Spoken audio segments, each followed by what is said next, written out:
Okay, my name is Jim Guthrie. I'm an architect with Hub and Weber Architects. We're a block and a half away from here. I'm also a member of the design committee of Renaissance Covington, and that's how I got involved with this project.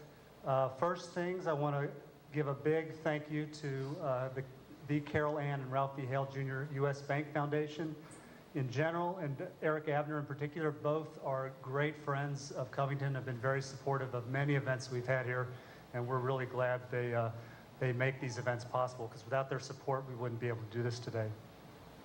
I also want to thank you to the City of Covington and the Artisans Enterprise Center, which is where we are now, for hosting the event. I want to thank Richard Hunt of Roebling Point's Books and Tess Burns of Futurecraft, who did this really cool handout brochure. If hopefully everybody got one. It tells about the event, speakers, what's going on, a little bit about the schedule. It's got an easy file for all the takeaways today that you can put in there. So that thanks to them for putting that together. And also, finally, thank you to the rest of the design committee who really put this whole event together in a very, very short amount of time. There were a lot of disbelievers that I think we've been working on it for about a month. And, just to get the quality of speakers that we got and the attendance that we got and the interest is out there, we're really excited that it came off so well. So, one last thing in terms of housekeeping. The restrooms are down the hall to my right here, if anybody needs that. There's some coffee and stuff out here, snacks. I'm sure everybody's already seen that. Food trucks should be around until 2 if you get hungry. Grab some more food. And with that, I'm going to introduce our fearless leader, Katie Meyer, who's the Main Street, or I guess Renaissance Covington manager for the City of Covington. Katie?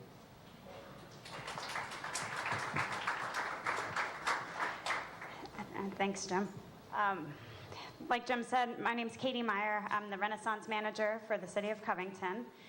Renaissance Covington is a nonprofit Main Street program that is housed in the Department of Development at the City of Covington, so it's a city-supported initiative. But it's also a Main Street program, and Kentucky has over 50 Main Street programs, and what that means is that the organization takes a specific approach to downtown revitalization, and that approach has 4 components, and those components are design, organization, promotion, and economic restructuring. And this is relevant because this is how we led to this event today and to the whole pop-up process. The design piece is anything from facade grants to storefronts, sidewalks, signage. Organization is partnerships and working with a board of directors of individuals who have different interests in the downtown area, from property owners to realtors to residents. Promotion is the marketing element, telling the story of who we are in Covington and what we have to offer. And then economic restructuring is working with the city on different business incentives, filling vacant storefronts, and hoping to build a strong business community in the downtown area. And I should say that Renaissance Covington has a geographically designed area downtown, which is Madison Avenue, Pike Street, Scott Street, and the Roebling Point area. And why that's really important is because the pop-up shop initiative grew out of that approach when last July, a group of us got together, a really diverse group of different stakeholders to start talking about the holidays. And it was really interesting because the design element, we were like, okay, holiday storefront contest, we've done that a couple years, that's good, we'll do lights, we'll do all of this design work to make this a really beautiful, festive downtown destination. Okay, the promotions, all right, let's work on marketing it as a downtown, let's do several special events, let's bring people downtown. And then we were like, oh wait, what are they gonna do when they get downtown? So then we started thinking about retail destinations. Well, we have some really strong, amazing retail destinations, but there's all of these gaps as you try to go shopping downtown, and some of them feel dark and some of them feel unsafe. And we want to bring people downtown to shop, but we don't want them to come and have a bad experience and never come back. And so from that, we started thinking, how can we quickly activate some of these storefronts. And we started seeing that at the national level in different cities and typically very cool and hip cities around the country, they were doing pop-up shops. And so we worked really hard and built an initiative called Make Covington Pop. And we did 2 pop-up stores that we'll talk a little bit later about at the end of the conference. And we also did a pop-up market, and that gained some energy. And actually, one of those pop-up shops has now become a permanent retail business just across the street called District 78, which is a vintage clothing store. It's very cool. And so, in continuing that momentum, we had a lot of barriers, we had a lot of questions, and we wanted to bring some of the best practice and some of the fearless leaders around the country to Covington to give us some insight onto how to really, really push this movement forward. And so that leads us to our speakers today.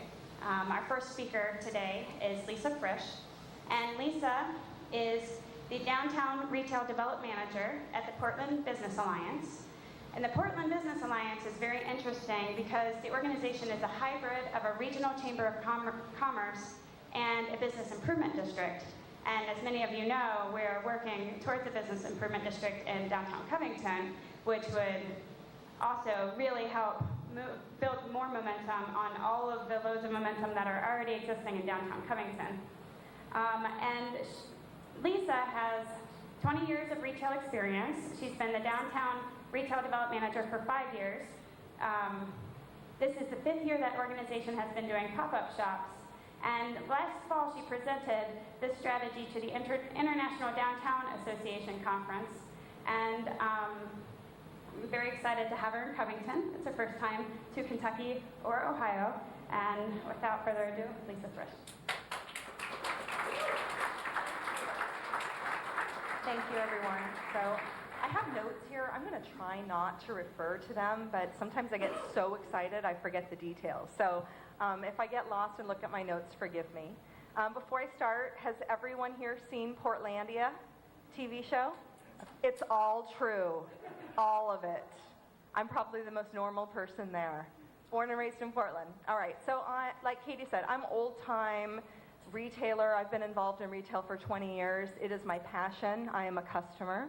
I've done everything from working at a retail store in the mall to working for Saks Fifth Avenue in the corporate fashion merchandising and communications office. So done events, we've done runway shows and all of that. So I think I know what makes a good retail environment. So when I moved back to Portland and started this role for the Portland Business Alliance, retail was feeling stale downtown. Now we have a really good retail environment downtown. We had 3 anchors. We had Nordstrom, Macy's, and a Saks Fifth Avenue. But we heard Saks was going to leave. They actually ended up closing 10 stores in the past 4 or 5 years. They did close Portland. So we were struggling. We were stale. And we really were hearing from the local entrepreneurs and the local retailers in Portland that they didn't want to be downtown.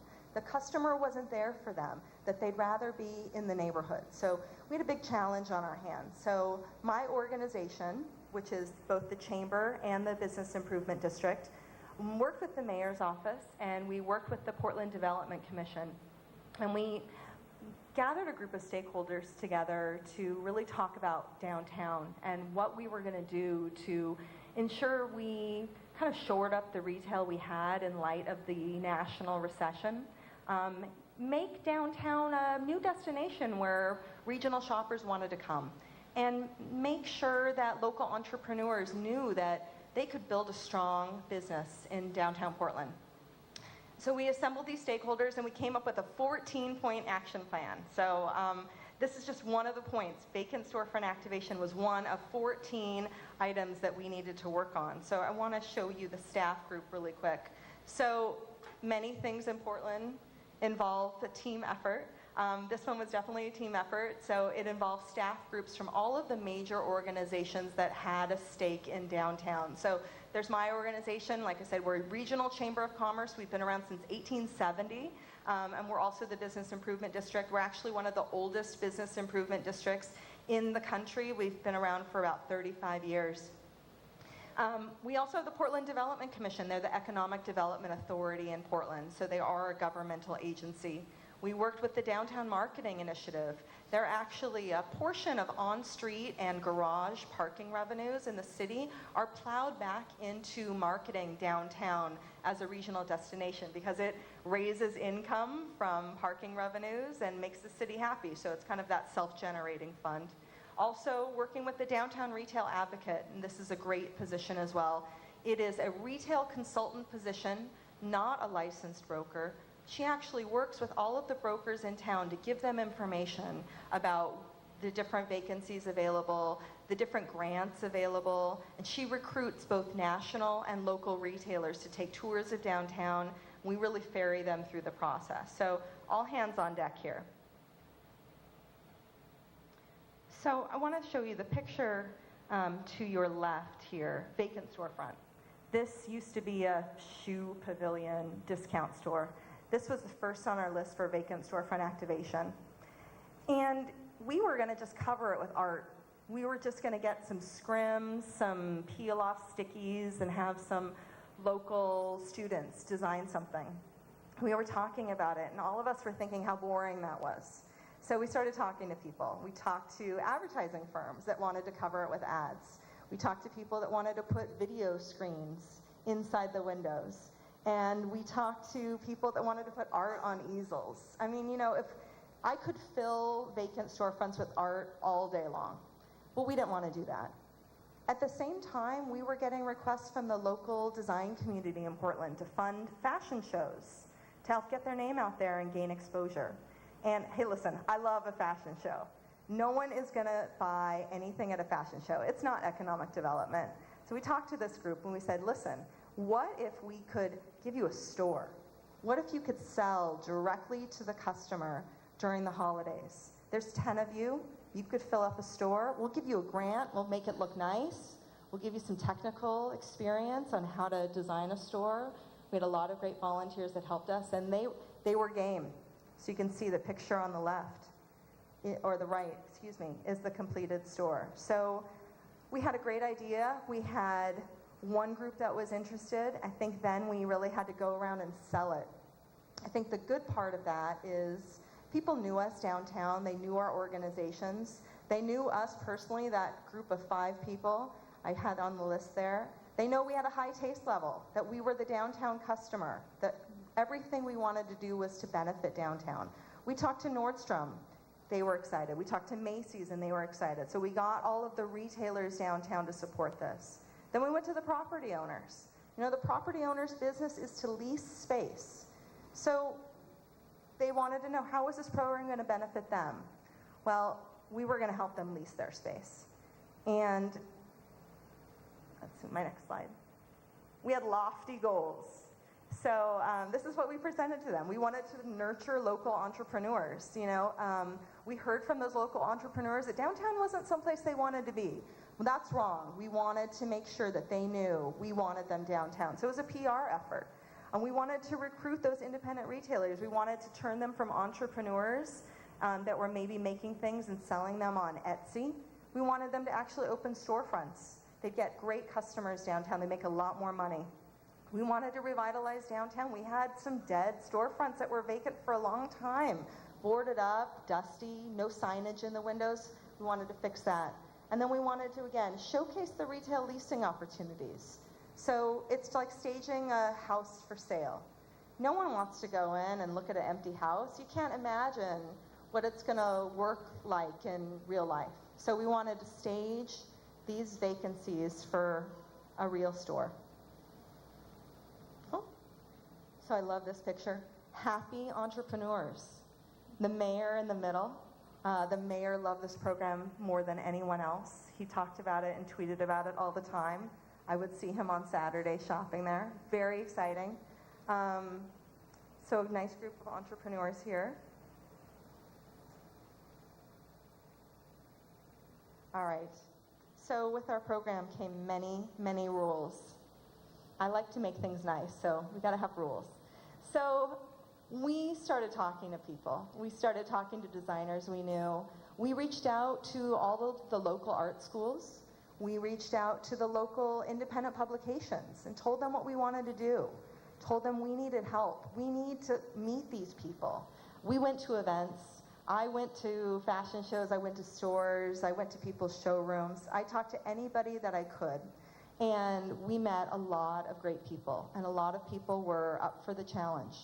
So we put it to them, okay, we want to have rules, right? So we want it to be local. We don't want you just to import stuff and put your label on it and sell it. You know, we've got plenty of that. Like, we want something that has that unique Portland flavor, something that's designed here and something that's made here. We branched out a little bit to all of Oregon. So, you know, it was regional, but it still resonated to our customer. We didn't want to do food service. Now, let's put it this way. We did want to do food service, but we knew we couldn't. It was just one challenge that we couldn't overcome to get the right licensing and the permitting and bathrooms and all of that was just something that our small budgets wouldn't allow for. So no food service. We do have a lot of food trucks, so there's a lot of different itinerant opportunities for food businesses. Applicants must follow all the rules, so they have to have a state and local business license. So we're sales tax-free state, but the city still takes a portion of business license revenue to fund city operations. Applicants may not be wholly similar to another concept. So we had some people that wanted to open copycats. We had some people that unfortunately had to close their businesses during the recession, and they wanted to open stores. And again, we just didn't feel like that was right. Like, they had their chance. We'd love to work with them on grants, but really not right for the pop-up shop program. So these set of rules eliminated about 75% of our applicants.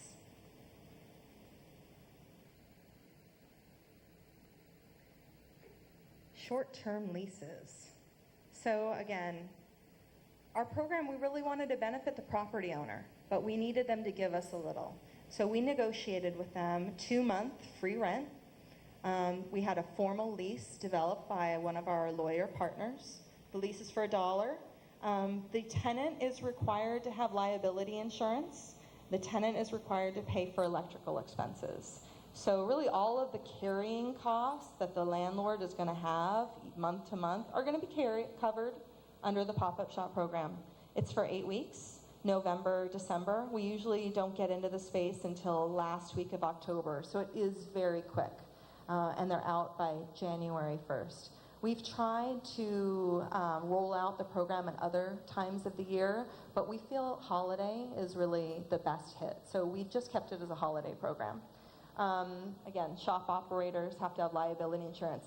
And every lease has the 30-day kick-out clause. So actually 1 year, the second year, the day before we were going to move into a shop, it was leased. So we scrambled. We got a new shop. Everyone was happy. But we do want to protect the landlord, right? If they have a lease, we want them to get a permanent tenant in. Here's some before and afters. We really want to talk about layout and design. So not everyone knows what makes a good retail store. I know what I like to shop in, but that doesn't mean I know how to lay out a store. So we are really lucky in Portland to have a great retail base. Nike is based in Portland. Adidas has their North American headquarters in Portland. We have Columbia Sportswear. We're a big athletic and outdoor hub. That's one of our key industries in Portland. So we have a lot of talent that knows how to design these stores. So we were able to reach out to them and get their advice. And we have a couple of people that have volunteered for us 4 years running that sit down with these entrepreneurs and talk about store layout and talk about low-cost enhancements that will make maybe a rough retail space look better. This space, you can't see it in the pictures, but we painted out the ceiling. We buffed out the floors, and we painted the walls. So very simple, very easy. There's a curtain in the back that creates a dressing room. And you can see there's just rolling racks and some salvaged furniture acting as the fixtures. But it has that independent boutique vibe that you want. You would never know that it's a pop-up shop. We do give every store a small budget, so we allocate about $1,000 to each store, and that's to buy or rent fixtures, that's paint, that's window cleaning, really anything that they need to make the store set up just from a flow-wise. We actually keep the fixtures at the end of the 8 weeks, so we have a little storage unit where we have fixtures that we loan out. A lot of us have moved, and I have some old furniture that's in the mix now, so thank goodness for IKEA and West Elm. Here's some more before and after. You can see just really dark, vacant, boring, and we tried to spruce it up. In a lot of these, you'll see the signage is temporary, unique signage. That's probably the biggest permitting hassle in Portland, in downtown Portland, is signage. We're a historic district, so the Oregon Land Use Review Board puts a 90-day review on all signage applications. And you're only actually allowed 32 square feet of signage for your businesses downtown. There's a bright lights district where you can get up to 100 square feet, but it's just not a lot of signage. So we did temporary signage in everywhere we could. This one, here's a signage example where we painted on the glass. Being Portland, the name of the window painter is Extremo the Clown. It's totally scary. You can see Crafty Wonderland.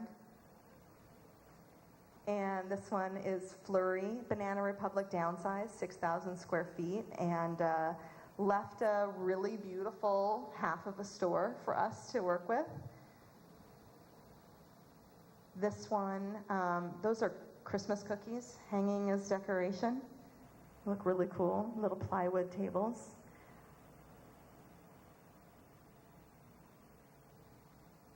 There we go. This one was horrible. This is a brutalist garage built in the 70s. And when the city, who owns this property, built it, retail was an afterthought. So this has almost no street frontage. It's behind a stairwell where people like to loiter and smoke and do other things that we don't want them to do.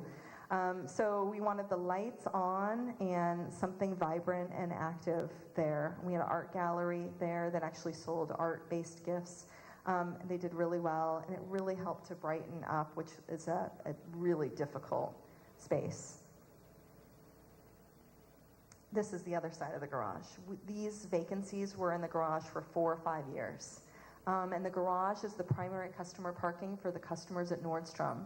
So imagine coming downtown to shop at Nordstrom, parking in a garage where there's people drinking and loitering and doing drugs in the stairwell.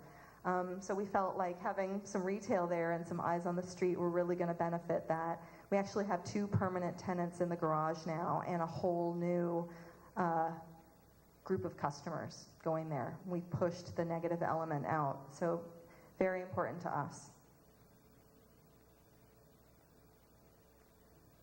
Here's another shot of the interior space.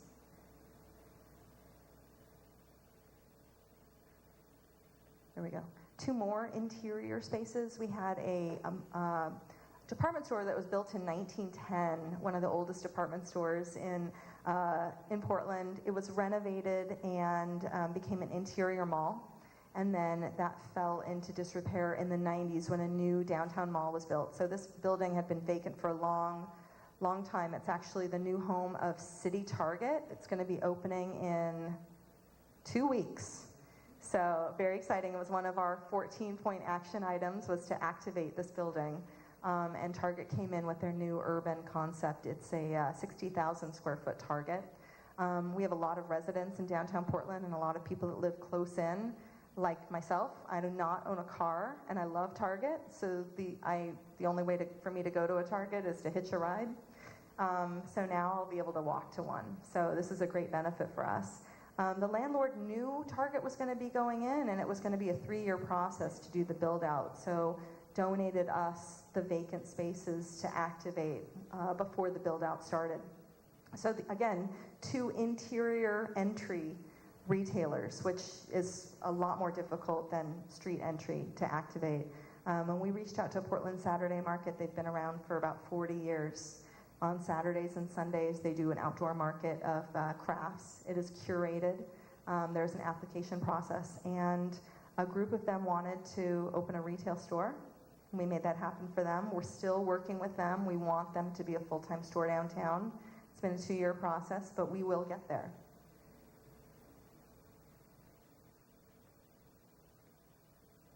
And then marketing.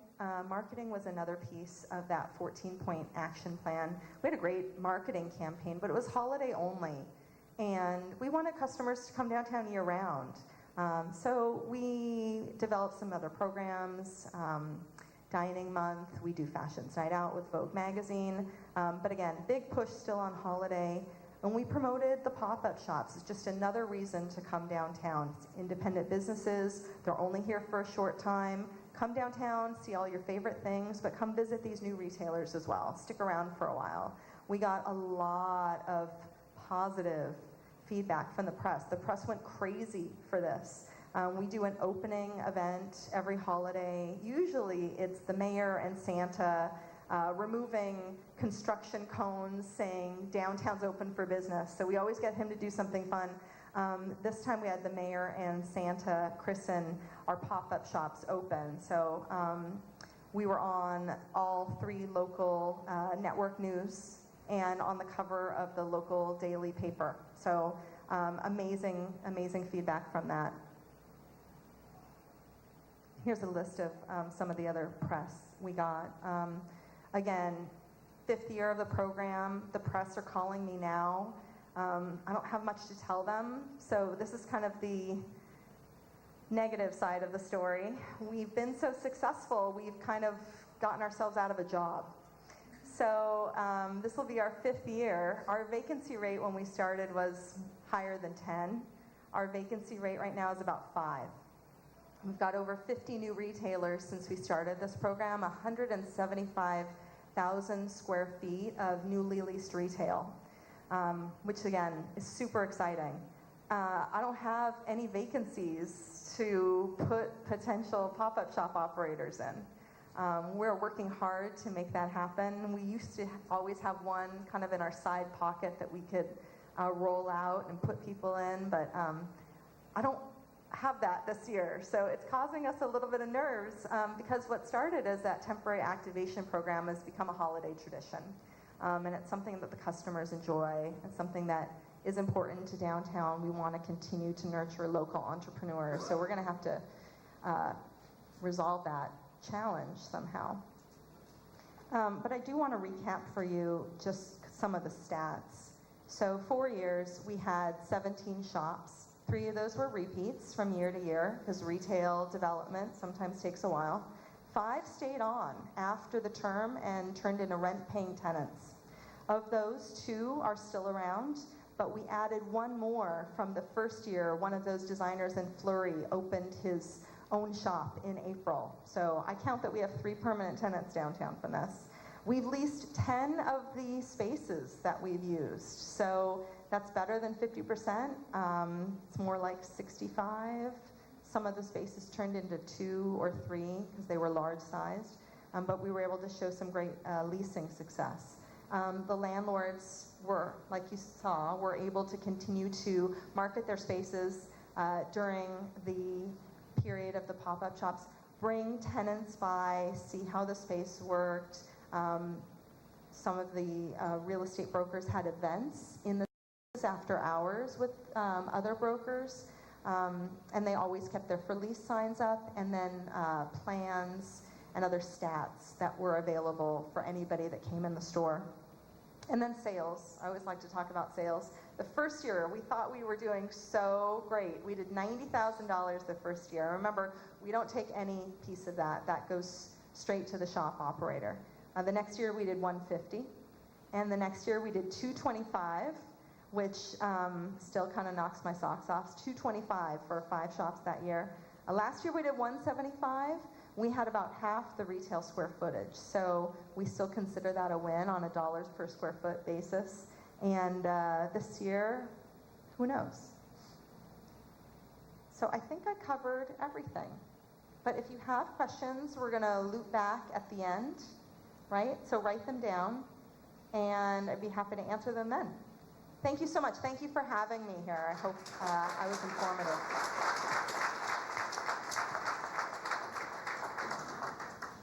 Thank you, Lisa.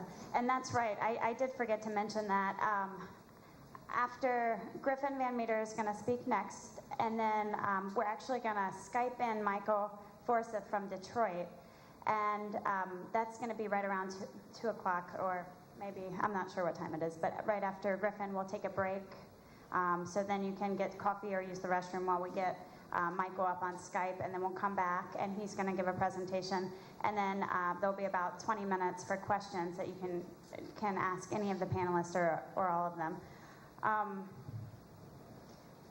So I do just want to comment quickly. There's so much story and around what's happening in Covington that I can't possibly begin to touch on all of it and all of the players, and the fact that there are so many people here today is evidence of that, the amount of enthusiasm and activity that's beginning in downtown Covington. But I thought that the example about Target and the Portland Market was really interesting, because for those of you who don't know, there's major development happening from the riverfront to 14th Street in downtown Covington, from Gateway to Hotel Covington to the One Stop, and just the new purchase of the Mutual building. So the case being that these properties are to be developed, and we know that they're going to be developed, doesn't mean that they necessarily need to sit there empty in the meantime. And I think that's the importance of that example.